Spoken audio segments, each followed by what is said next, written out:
Alhamdulillah Rabbil Alameen wa salatu wassalamu ala rahmatan lil alameen. I trust you in best of health and spirits. In the previous lecture, we discussed about hyperaldosteronism and the primary defect in the adrenal gland. And usually the patient presents with resistant hypertension, and we came to know about the resistant hypertension definition. I hope you can recall all of these points. Now, the difference between primary and secondary hyperaldosteronism is usually when we analyze the levels of aldosterone and renin as well as the ratio. So in the case of the primary defect, the ratio was more than 20. Now in the case of secondary defects, both of them are increased, both of them, aldosterone as well as renin, but the ratio is usually equal to or less than 10. So now what are the causes? I try to make a quick mnemonic, and starting from A, B, C, D, E, F, and G. So A, there is artery stenosis, and in the case of here, the artery is renal artery. And usually there would be a case, if you're asked about the most likely cause of hyperaldosteronism, so usually there might be a case of hyperlipidemia or dyslipidemia or atherosclerosis, a history of atherosclerotic disease in the patient. So renal artery stenosis, that's common cause in secondary presentation.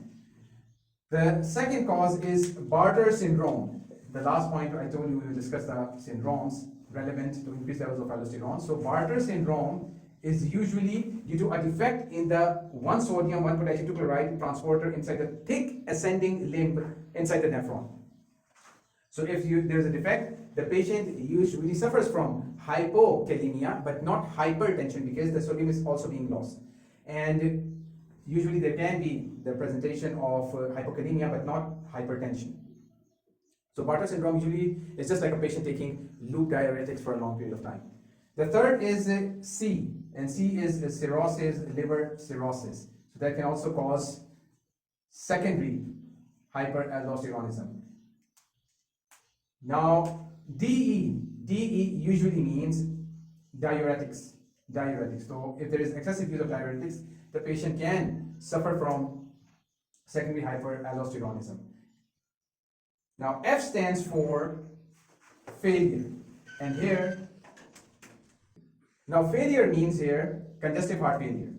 So in congestive heart failure, of course, the kidney will not be receiving adequate amount of blood, and the patient would have increased RAS system activation, and hence also increased levels of aldosterone. Last but not the least, it's Gitelman syndrome. Gitelman syndrome is when there is a defect inside the sodium chloride co-transporter inside the distal convoluted tubule. So in that case also there might be hypokalemia without hypertension. So these are the secondary causes of hyperaldosteronism. Now we know the primary causes and the secondary causes. In both of them, aldosterone is more, but renin depends on the circumstances. Now in certain conditions, there can be increased levels, or the condition can mimic hyperaldosteronism without aldosterone being high levels, such as the previous lectures, Cushing's syndrome. In that case, another case can be 11 hydroxylase deficiency. You can search about it. And last is Liddle syndrome. Here you can see. So ENAC stands for epithelial sodium channel inside the connecting duct.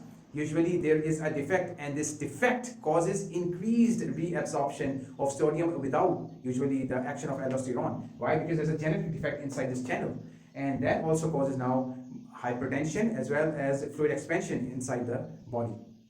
So the Liddle syndrome is a cause other than the primary and secondary cause, just like Cushing syndrome, in which aldosterone is not usually involved. So I do hope the lecture would have benefit.